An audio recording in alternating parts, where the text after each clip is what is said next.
لله رب العالمين والعاقبة للمتقين والصلاة والسلام على سيد الأنبياء والمرسلين وعلى آله وأصحابه أجمعين أما بعد فإن أصدق الحديث كتاب الله وأحسن الهدي هدي محمد صلى الله عليه وسلم وخير الأمور عوازمها وشر الأمور محدثاتها وكل محدثة بدعة وكل بدعة ضلالة وكل ضلالة في النار.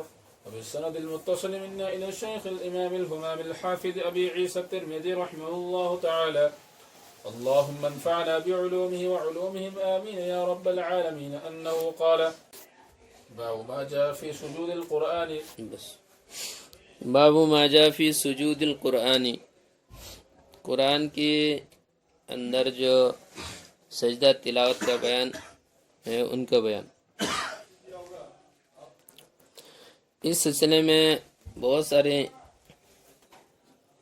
مسائل ہیں، بنیادی طور پر ایک دو مسئلے بیان کرتے ہیں ان کتابوں میں۔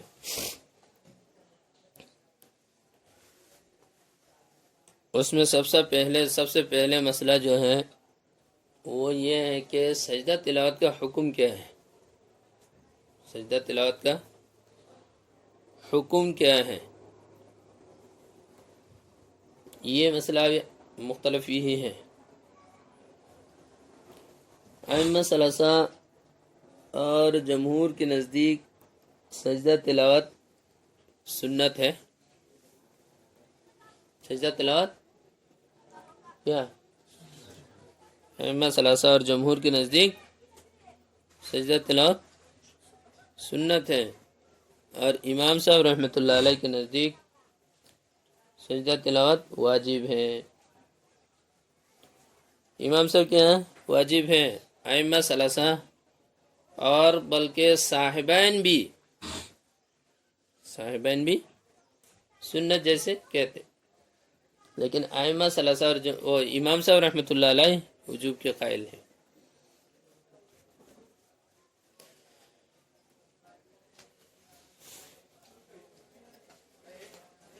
ان حضرات کی اس سلسلے میں جو دلائل ہیں وہ ان دلائل سے استدلال کرتے ہیں، وہ لوگ وہ ایک ہی دلیل ہونا ضروری نہیں ہے، بلکہ ان تمام احادیث سے استدلال کریں گے جس میں یہ آتا ہے کہ آیات سجدہ کی تلاوت کی ہے اور پھر سجدہ نہیں کیا۔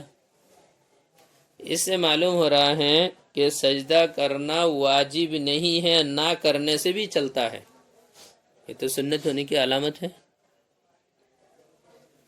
جیسے مثال کے طور پر یہی حدیث جو آ رہے ہیں، حضرت ابو الدرداء رضی اللہ تعالیٰ عنہ والی حدیث جو باب کی پہلی حدیث ہے، نہیں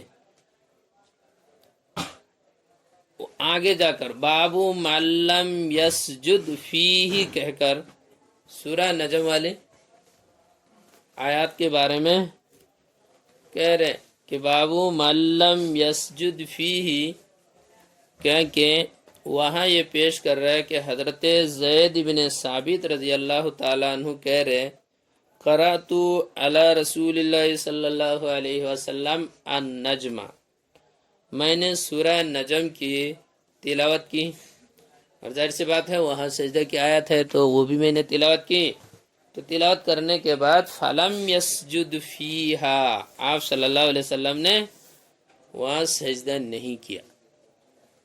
تو اس سے جو بات سمجھ میں آ رہے وہ یہ ہے کہ سجدہ کرنا ضروری نہیں ہے اس لیے آپ نے نہیں کیا، سجدہ کرنا ضروری نہیں ہے اس لیے آپ نے نہیں کیا۔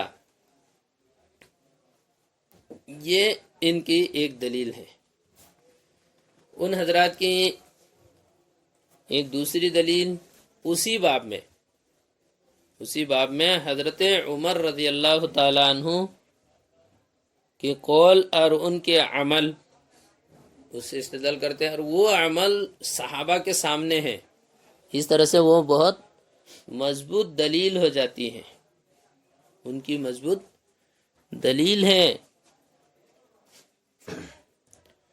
اس میں قصہ یہ ہے کہ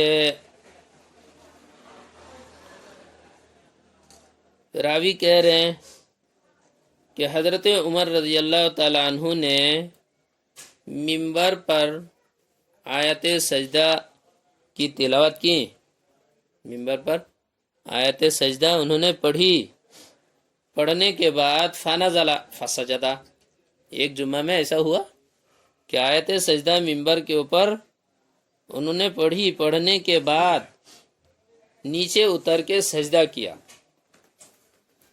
پھر ثم قرأ فی الجمعۃ الثانیۃ، پھر جب دوسرے جمعہ میں بھی انہوں نے آیت سجدہ کی تلاوت کی ہے خطبہ میں، تو فتحیا الناس للسجود، سارے لوگ سجدہ کرنے کے لیے تیار ہو گئے۔ دوران خطبہ سارے لوگ سجدے کے لیے تیار ہو گئے، تو اتنے میں حضرت عمر رضی اللہ تعالیٰ عنہ نے فرمایا نہیں بھائی ایسا مت کرو، انہا لم تکتب علینا الا ان نشاء فلم یسجد ولم یسجدوا، یہ تو کہہ رہے ہیں کہ حضرت عمر نے فرمایا دیکھو سجدہ کی آیت سجدہ پڑھنے کے بعد سجدہ کرنا یہ ہمارے اوپر کیا نہیں ہے، فرض نہیں ہے، ہم چاہے تو الا نشا، چاہے تو کر لے چاہے تو نہ کرے، ہمارے اختیار میں ہے۔ یہ تو سنت ہونے کی علامت ہے، اس سے معلوم ہو رہا واجب فرض نہیں ہے، یہ ان کی مضبوط دلیل ہے۔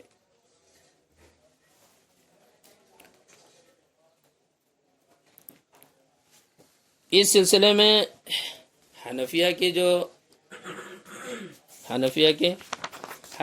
دلیل، حنفیہ کی دلیل میں 3 بات بنیادی طور پر کہی جاتی ہیں۔ ایک یہ ہے کہ آیات سجدے جتنے ہیں ان میں 3 قسم کی حکم موجود ہیں، ان میں 3 قسم کے حکم موجود ہیں۔ پہلا حکم یہ ہے کہ آیات سجدے بہت ساری آیات ایسی ہیں جن میں امر کا صیغہ ہے اور صیغہ امر کے ذریعے سے سجدہ کا حکم دیا گیا ہے، جیسے اسجد واسجد واقترب، واسجد واقترب یہ صیغہ امر ہے، امر کے ذریعے سے، یہ ایک قسم کی دلیل ہے۔ جتنی آیات میں امر کے ذریعے سے ہیں، ساری آیاتوں کا تقاضا ہے کہ سجدہ کیا ہے، واجب ہے، الامر للوجوب کی وجہ سے۔ دوسری قسم کی کچھ آیاتیں ایسی ہیں جس میں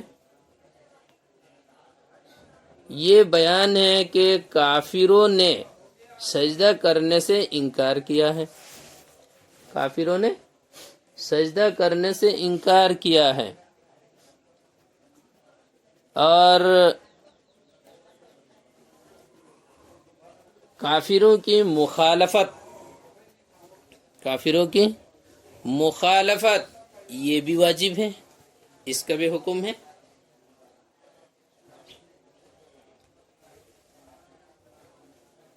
کافروں کی مخالفت کا بھی حکم ہے، یا ایھا الذین آمنوا لا تکونوا کالذین کفروا، کافروں کی مخالفت کرو، ان کی طرح مت ہو۔ تو یہ بھی کافروں کی مخالفت کا بھی حکم ہے۔ بعض آیاتوں میں یہ ہے کہ کافروں نے سجدہ کرنے سے کیا کیا، انکار کیا، اور ہمیں حکم ہے کس کیا، ہمیں حکم ہے کافروں کی مخالفت کرنے کا۔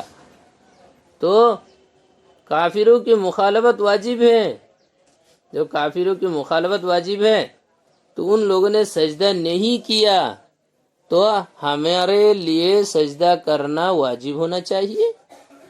ہمارے لیے سجدہ کیا ہے، ہمارے اوپر سجدہ واجب ہے ان کی مخالفت کرتے ہوئے۔ یہ 2 قسم کی دلیلیں ہوں گی اور 2 قسم کی باتیں ہوں گی آیت سجدے سے متعلق۔ تیسری بات یا تیسری قسم، تیسری جو دلیل کے طور پر ہم پیش کر سکتے ہیں وہ یہ ہے کہ آیات سجدہ میں بہت ساری آیات ایسے ہیں جس میں انبیاء علیہ السلام نے سجدہ کیا، انبیاء علیہ السلام نے سجدہ کیا ہے، انہوں نے سجدہ کیا، اور جو انہوں نے سجدہ کیا، اور ہمیں کس کا حکم ہے؟ ہمیں حکم ہے انبیاء کی موافقت کرے، انبیاء کی اتباع کرے۔ انبیاء کی اتباع کرنا یہ بھی ہمارے اوپر کیا ہے؟ واجب ہے۔ فَبِهُدَاهُ مُقْتَدِي، فَبِهُدَاهُ مُقْتَدِي، ہمیں ان کی اتباع کا حکم دیا گیا ہے، یہ ہمارے اوپر واجب ہے، ضروری ہے۔ تو اس سے یہ جو 3 قسم کی باتیں ہو گئی کہ آیات سجدہ میں جو حکم ہے یا جو مضامین، آیات سجدہ جن مضامین پر مشتمل ہے ان میں یہ 3 قسم کے مضامین ہیں۔ یا تو بعض آیات میں امر کے ذریعے سے سجدہ کا حکم ہے صاف صاف، یا کفار نے سجدے سے انکار کیا اس کا بیان ہے، یا انبیاء نے سجدہ کیا، انبیاء علیہ السلام نے سجدہ کیا۔ اب یہ جو 3 کام ہیں، 3 کام جو ہو رہے، امر کے ذریعے سے حکم ہو رہا ہے، اس پر یہ بھی واجب ہے۔ کفار نے انکار کیا تو ان کی مخالفت یہ بھی واجب ہے۔ انبیاء کی موافقت اور ان کی اتباع یہ بھی واجب ہے۔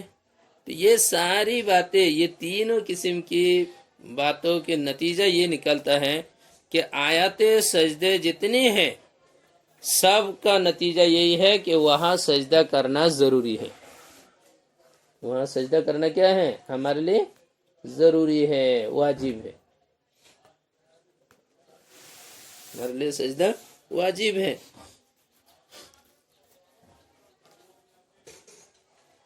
اور اس معاملے میں آپ صلی اللہ علیہ وسلم کے بارے میں بھی یہی ہے کہ آپ نے کہیں آپ نے اگر یہ کیا کہ آپ نے سجدہ نہیں کیا تو اس میں ایک آسانی سے ہم لوگ تعویل کر پاتے ہیں کہ آپ نے فوراً نہیں کیا، فوراً نہیں کیا۔ اس کی وجہ یہ ہے کہ بخاری شریف میں آپ دیکھیں گے امام بخاری علیہ رحمہ بیان کرتے ہیں کہ آیات سجدہ تلاوت کرنے کے بعد سجدہ کرنے کا اتنا اہتمام ہو رہا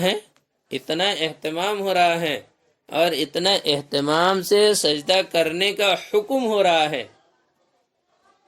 اتنا اہتمام سے سجدہ کا حکم ہو رہا ہے کہ اگر وہ واجب نہ ہوتا تو اتنے اہتمام کا حکم نہیں ہوتا۔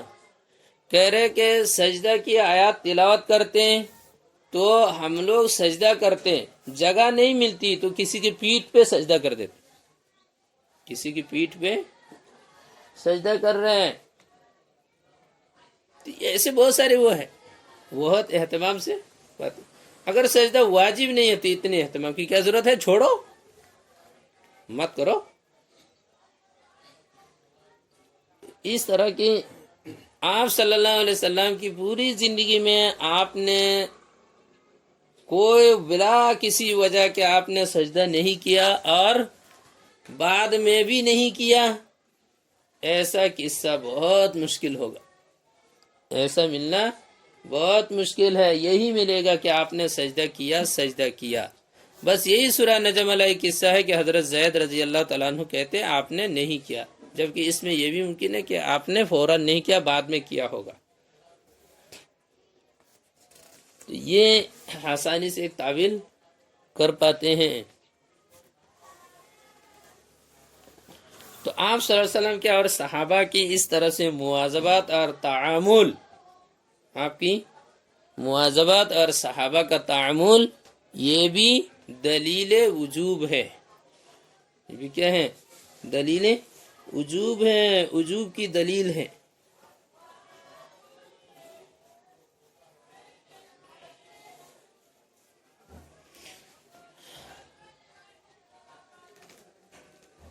اور ان لوگوں کے جو دلیل ہے، ایک تو وہی حضرت زید رضی اللہ تعالیٰ عنہ کی حدیث میں آپ صلی اللہ علیہ وسلم نے سجدہ نہیں کیا، اس کے بہت سارے سجدہ علی الفور واجب نہیں ہے، یہ اس پر بھی سب کا اتفاق ہے، علی الفور فوراً سجدہ واجب نہیں ہے، لہذا آپ نے شاید کسی بھی وجہ سے فوراً نہیں کیا ہوگا، اس کے وجوہات ہو سکتے ہیں، کوئی وجہ نہیں ہے، بیان جواز کے لیے صرف کہ ابھی فوراً کرنا ضروری نہیں ہے اس لیے آپ نے فوراً نہیں کیا، یا کسی عذر کی وجہ سے آپ نے فوراً نہیں کیا ہو، اور وہ عذر جیسے بے وضو ہو یا ایسا وقت ہو کہ جس میں سجدہ تلاوت کرنا منع ہو، یہ بھی تو ممکن ہے۔ تو یہ ایک ان کے حضرت زید رضی اللہ تعالیٰ عنہ کی حدیث کا یہی جواب دیتے ہیں۔ آگے حضرت عمر رضی اللہ تعالیٰ عنہ والے قصہ میں، اس قصہ میں دیکھو حضرت عمر رضی اللہ تعالیٰ عنہ کے قصہ میں، قصہ کے آخری جز سے تو معلوم ہو رہا ہے سجدہ تلاوت واجب نہیں ہے، ان شروع کے حصہ سے کیا معلوم ہو رہا ہے؟ واجب اور ضروری ہونا چاہیے، ورنہ خطبہ کے دوران خطبہ دے رہے، خطبہ چھوڑ کے نیچے آ کے سجدہ کرنا، نیچے آ کے سجدہ کرنا، یہ ضروری اور واجب نہ ہونے سے کیوں کریں گے؟ ضروری اور واجب نہ ہونے سے ایسا کیوں کریں گے؟ تو شروع کے حصہ سے وجوب ہی معلوم ہو رہا، اور آخری حصہ سے ہاں یقیناً کیا ہے؟ وجوب معلوم نہیں ہو رہا، تو اس میں بھی آسان جواب ہے، کیا؟ علی الفور واجب نہیں ہے، یہ بتانے کے لیے پہلے دن تو پہلی جمعہ میں تو کر دیا، اور اس سے یہ معلوم ہو گیا کہ واجب فرض ضروری ہے۔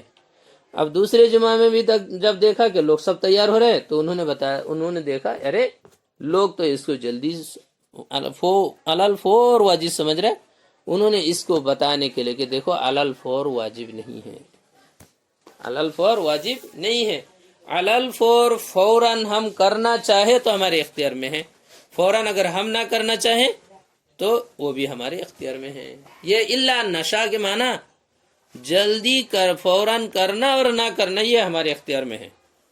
جہاں تک مسئلہ ہے کہ کرنا ضروری اور واجب ہے یا نہیں، یہ کرنا ہے یا نہیں کرنا یہ ہمارے اختیار میں ہے، تو اس کا جواب یہ ہمارے اختیار میں نہیں ہے، جیسے کہ پچھلے جمعہ میں کیا، یہ اختیار میں نہ ہونے کی وجہ سے ہم نے اس کو ادا کیا۔ تو علی الفور فوراً کر دینا یہ واجب نہیں ہے، یہ بتانا مقصد ہو سکتا ہے۔ دوسرا اس میں یہ بھی ممکن ہے کہ یہ جواب دیا جائے کہ حضرت عمر رضی اللہ تعالیٰ عنہ نے دیکھا، جب دیکھا کہ سب تحیّا الناس فتحیّا الناس، سارے لوگ جمع ہو رہے، سارے لوگ تیار ہوئے للسجود، یہ تو جماعتی شکل ہو رہی ہے، یہ شکل کیا ہے؟ جماعت کی شکل بن رہی تھی، سارے لوگ ایک ساتھ جماعت کی شکل میں سجدہ کرنے کے لیے تیار ہو رہے تھے، تب حضرت عمر رضی اللہ تعالیٰ عنہ نے یہ کہا ہو کہ بھائی اس طرح سے جماعت کی شکل میں سجدہ کرنا ہمارے اوپر ضروری نہیں ہے، یہ بھی ممکن ہے۔ اس طرح سے مختلف جواب دے سکتے ہیں، اور یہاں یہ بھی جواب دے سکتے ہیں کہ حضرت عمر رضی اللہ تعالیٰ عنہ یہ کہہ رہے ہو کہ دیکھو سجدہ تلاوت میں سجدہ کرنا ہی ضروری ہے، ایسا نہیں، یہ بھی جواب ہو سکتا ہے کہ وہ یہ کہہ رہے کہ سجدہ تلاوت میں سجدہ کرنا ہی ضروری ہے، ایسا نہیں ہے، بلکہ سجدہ کے بجائے رکوع کر لے وہ بھی کیا ہے؟ کافی ہے، رکوع کرے اور رکوع میں سجدہ کی نیت کر لے وہ بھی کافی ہے۔ نماز میں خارج نماز میں دونوں میں ایسا کر سکتے ہیں، رکوع میں کیا ہے، نماز میں خارج نماز دونوں میں ایسا کیا جا سکتا ہے، یہ بھی ان کے کہنے کا مطلب ہو سکتا ہے۔ یہ کہہ رہے کہ سجدہ کرنا ہی ہمارے اوپر واجب ہے، ایسا نہیں، ہم اگر سجدہ کرنا چاہے تو ٹھیک ہے، ہمارے اختیار میں ہم سجدہ کر سکتے ہیں، اگر سجدہ نہ کر کے رکوع کرنا چاہے اس سے بھی کام ہو جائے گا، وہ بھی ہمارے اختیار میں۔ تو گویا کہ سجدہ کرنا نہ کرنا یہ ہمارے اختیار میں ہے، کس معاملے میں؟ کہ سجدہ کرے یا سجدہ کے نائب پر عمل کرے، اس کے بدل پر عمل کرے، یہ ہمارے اختیار میں ہے۔ سجدہ کریں گے تو زیادہ بہتر ہو رہا، سجدہ کریں گے تو زیادہ بہتر ہوا۔ اگر سجدہ نہ کر کے صرف رکوع کر لیا اور سجدہ کی نیت کر لی تو اس سے بھی سجدہ ادا ہو جائے گا۔ حضرت عمر رضی اللہ تعالیٰ عنہ کے قول کا یہ بھی مطلب ہو سکتا ہے۔ اس طرح یہ تو ہو گئے ہیں کہ حکم کے بارے میں کہ سجدہ کے آیت سجدہ کے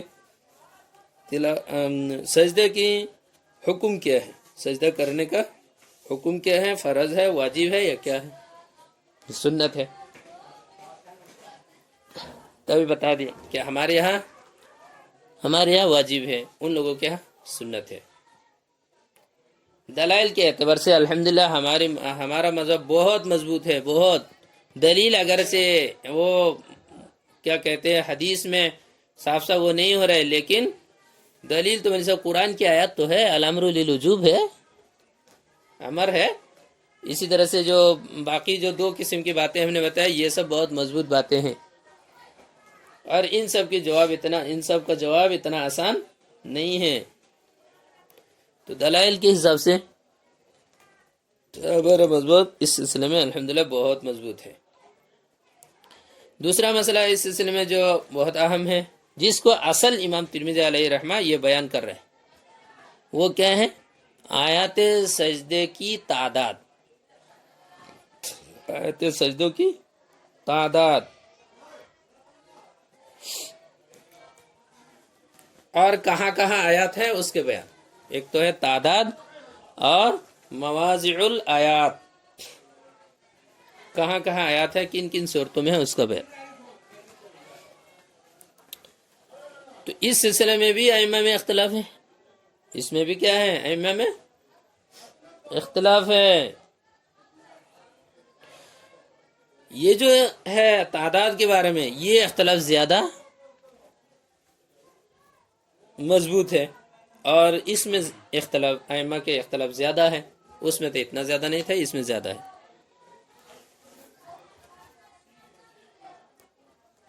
اس میں سب سے امام مالک رحمۃ اللہ علیہ کے نزدیک، امام مالک کے نزدیک آیات سجدہ پورے قرآن شریف میں صرف 11 ہے۔ ان کے ہاں آیات سجدہ کیا ہے؟ 11 ہے۔ اور امام صاحب اور امام شافعی ان دونوں حضرات کے ہاں 14 ہے، 14 آیات سجدے ہیں امام صاحب اور امام شافعی کے ہاں۔ امام احمد بن حنبل رحمۃ اللہ علیہ کا بھی مشہور مذہب یہی ہے کہ 14 ہے، ان کا بھی کیا ہے؟ مشہور مذہب یہی ہے 14۔ ان کا ایک دوسرا قول ہے، دوسری روایت ہے کہ آیات سجدہ 15 ہے، آیات سجدہ کیا ہے؟ 15 ہے۔ اس طرح اختلاف کتنے کیا ہو گئے؟ گویا کہ 4 قول ہو گئے ہیں، 4 قول۔ ایک 11 کے ہیں، امام مالک رحمۃ اللہ علیہ کا مذہب ہے، اور 3 قول ہو، ایک 11 کے ہیں اور ایک 14 کے ہیں اور ایک 15 کے ہیں، یہ 3 قول ہو جاتے ہیں۔ اب یہ جو اختلاف ہے، اس اختلاف کی بنیاد کیا ہے؟ اس اختلاف کی بنیاد کیا ہے؟ اس اختلاف کی بنیاد آیات سجدہ کہاں کہاں ہے اور کہاں نہیں ہے اس کی وجہ سے ہے، تعین میں ہے۔ آیات سجدے کی تعین میں اختلاف کی بنیاد پر یہ اختلاف ہو رہا ہے۔ اس میں دیکھو امام صاحب اور امام شافعی رحمۃ اللہ علیہ اگرچہ تعداد کے اعتبار سے تعداد کے سلسلے میں متفق ہے، لیکن تعین کے سلسلے میں وہ دونوں حضرات بھی مختلف ہیں، وہ دونوں بھی آپس میں کیا کرتے ہیں؟ اختلاف کرتے ہیں۔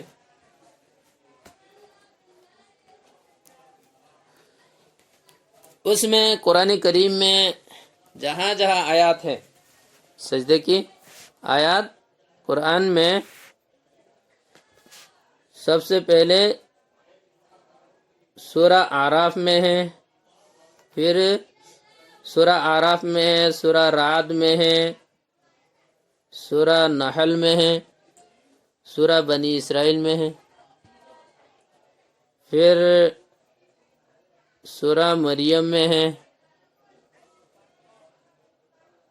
پھر اس کے بعد سورہ حج میں ہے، سورہ فرقان میں ہے، سورہ نمل میں ہے، سورہ نمل میں ہے، پھر اس کے بعد الف لام میم سجدہ میں ہے، پھر سورہ صاد میں ہے، پھر اس کے بعد حامیم السجدہ میں ہے، پھر اس کے بعد سورہ نجم میں ہے، اور سورہ انشقاق اور سورہ علق۔